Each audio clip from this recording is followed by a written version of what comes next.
Hi friends, it's Marilyn from tarotclarity.com, and since it's October and we're cruising toward Halloween, um, I was thinking about Halloweeny decks and the decks to use during the season, and I've done a video on 13 decks to use during Halloween, and I'll link that down below. But today I wanted to do something a little different.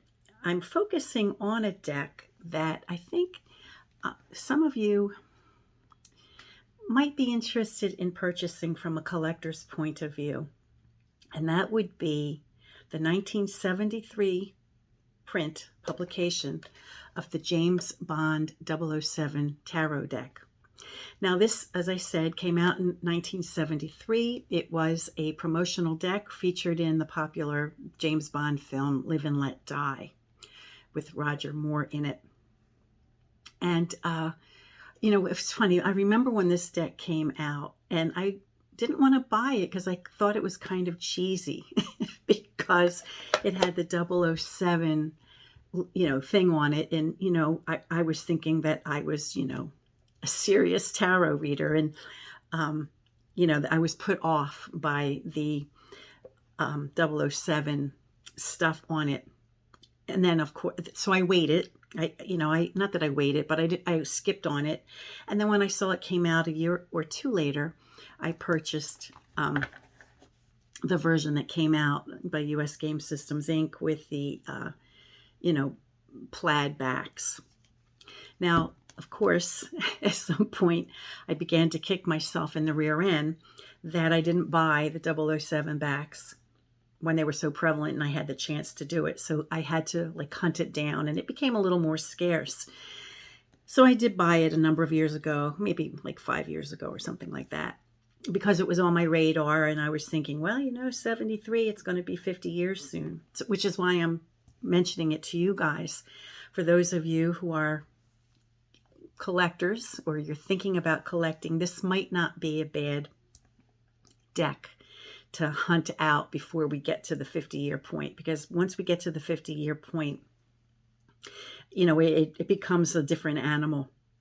Now, when I bought this, and the deck and the box has seen better days. By the time I got this one, the box is in good shape. It's just, it's just that it's got, I don't know, it's just got a little discoloration. It's old.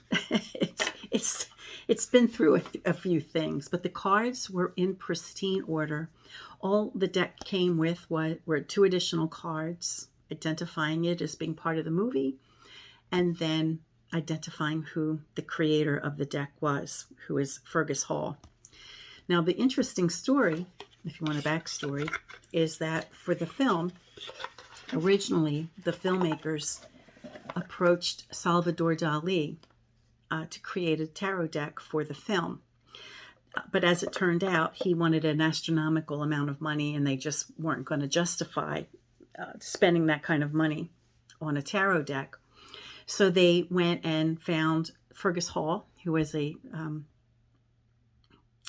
artist, a Scottish artist, and he agreed to their terms, and they agreed to his, and so they commissioned him to do the deck of 78. Well, they got him to do the deck of cards for the film.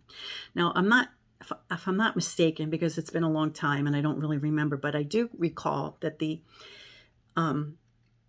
woman, the tarot reader in the film, she was played by the beautiful Jane Seymour, and I think her name was Solitaire. I think she was a witch. And I think the only card that kept popping up was the Lover's card, because, James Bond was trying to seduce her and is trying to get her, And so I guess he had a trick deck of cards, and, there was some manipulation. And so the only card that seemed to be popping up was that. So I don't know if the full 78 cards ever really appeared in the film or not, but at any rate, they created a full deck, and which is called, aside from being called a James Bond 007 Tarot deck, the one that came out in 73, a year or two later they came out with the ones I just showed you, and it was under the name of Tarot of the Witches by Fergus Hall. And unfortunately, I don't have that box, because back in the day when I was new to tarot, and this is in the 70s, we had it in our heads that we got rid of the boxes and we wrapped them up in silk, this is the same silk cloth that it's been wrapped in for almost 50 years. And so I got rid of the box, for a lot of my tarot decks, which is really most unfortunate. But at any rate, I know I've had it, forever. And in those days, there were not too many decks that were pip style, which is another reason why I'm showing it on my channel. It's a pip style deck. And so I bought it, because I couldn't resist a pip style deck, but it was quite unlike anything I'd ever seen. And to this day, it's quite different from a lot of the decks that we see. And I thought I would do a little bit of a side-by-side comparison between the 73 version and the one that came out a year or two later, because there is a slight color distinction between the two. And the other objective, as I mentioned, was to put the 007 deck on your radar before it gets too hard to get. It'll be 50 years old next year rather. I already have seen these going for $100 or more, but you can get lucky maybe and find somebody who's selling it through an estate on eBay and they don't maybe know the value of the deck. But it might be one that you want to keep your eye out on. And if you can't get that deck and you're not interested in spending a lot of money on that deck, I just like to give a nod to the Fergus Hall deck anyway, because it's quirky and it's kind of cool, and it's the witchy season, right? So every season is witchy season in my house, but it lends itself well to the season, and so I'd like to show it. And as I mentioned, my 13 decks for Halloween will be posted below. I already have a video I did a couple of years ago. Okay, so let me flip the camera. So I think you can probably see it in the camera, but it looks like the 007 backs, and the original 007 are blue. If you get one that's red, that was a recent republication of it. The authentic 1973 is the blue. At any rate, you'll notice that the color is just a little different. We have more of a purple sky here. And the reds in the deck that came out just a year or two later, the reds are a little more luscious, and the blues are a little less purple, and the orange is a little less orange and more yellow. So there is a distinction between them that I may not have commented on in earlier videos.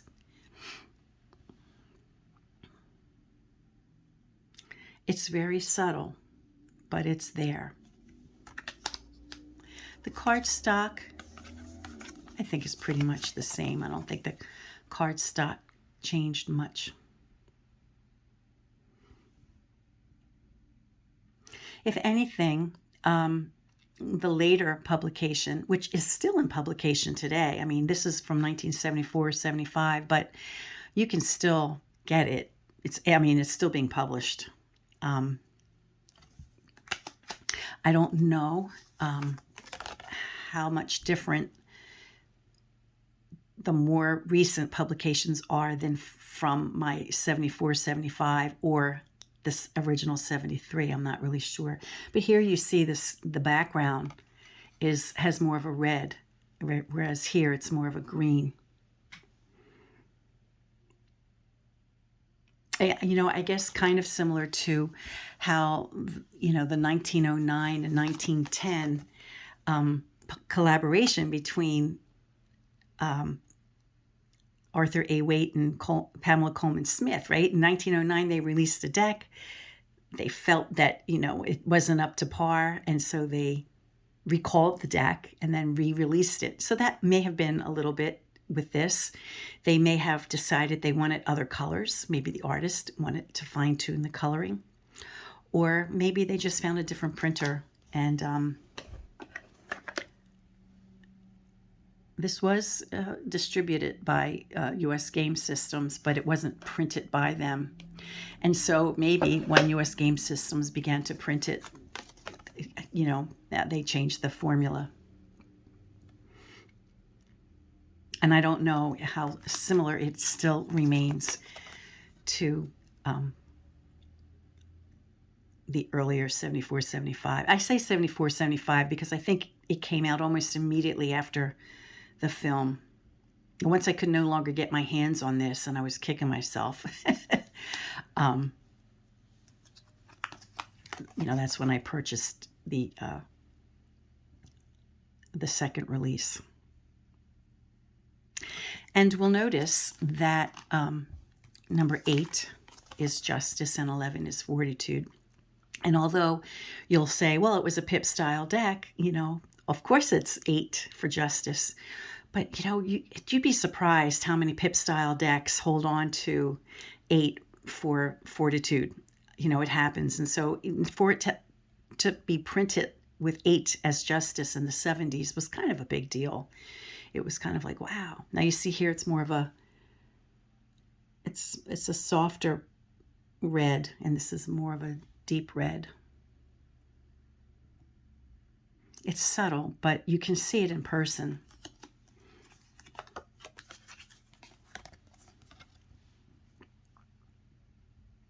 But the colors are luscious, and it's got that, you know, kind of a little bit of a creepy tone to it. I think it was before its time, you know. It just had a quirkiness about it that Fergus Hall, you know, had that ability to bring a quirkiness to the deck. And I remember getting it and thinking, what the hey? Because it was different. Even though it was a pip style deck, I love the death card of this deck.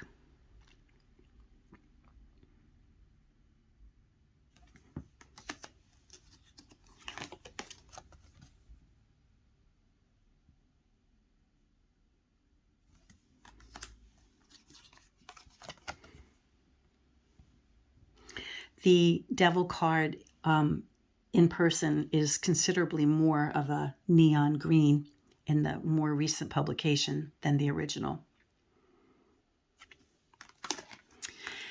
And that little story about Salvador Dali, Dali, after, you know, they no longer were interested in commissioning him to do the deck for the film, he liked the idea, you know, of doing a tarot deck. And so that, I guess, sparked him to create his own tarot deck, which he did.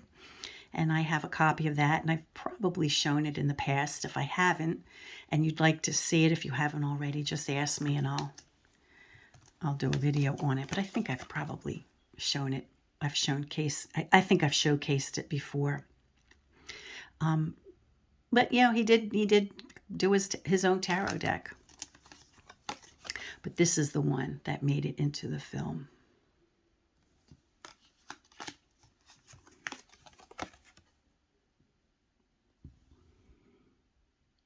The, you know, star icons and the moon appear more obviously, more vividly in the original than they do here. They're much more muted.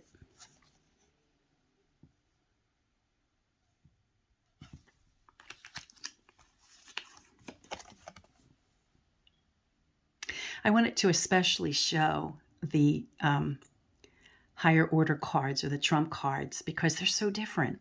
You know, they're so cool, I think. Now, as far as the pips, I'm not going to show them side by side. I'll just pick up this one and just go through it quick. So you'll notice swords are red, the red background for all the cards of the suit of swords. And then the suit of cups are all blue. And this is such a luscious suit. You know, I love the 9 wish card. In fact, you know, I loved it so much, I did a painting whereby I featured, this wish card in my painting. We're going back 30 years.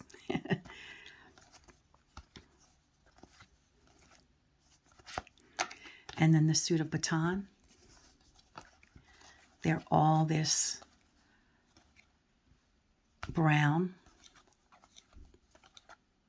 breaking a fist, pounding on a twig in every one, which is kind of interesting.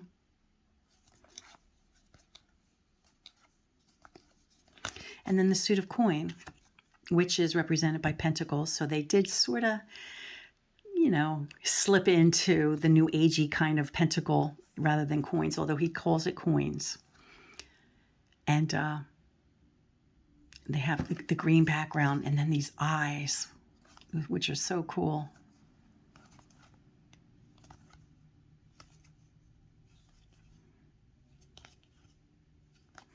So if you're looking for, a deck that you don't have for the witching season, you can use it any time of year. It doesn't have to be Halloween. And you don't want to spend a fortune, you could still get this mass-produced by U.S. Game Systems, Inc. for, probably the cost of a regular deck of tarot, probably no more than $30. If you're interested in a collectible, which may get out of hand after it hits the 50-year mark next year, you may consider trying to hunt down a 007 with the blue back, as a collector's item. So I hope this has inspired you. And until next time, friends, peace and stay well.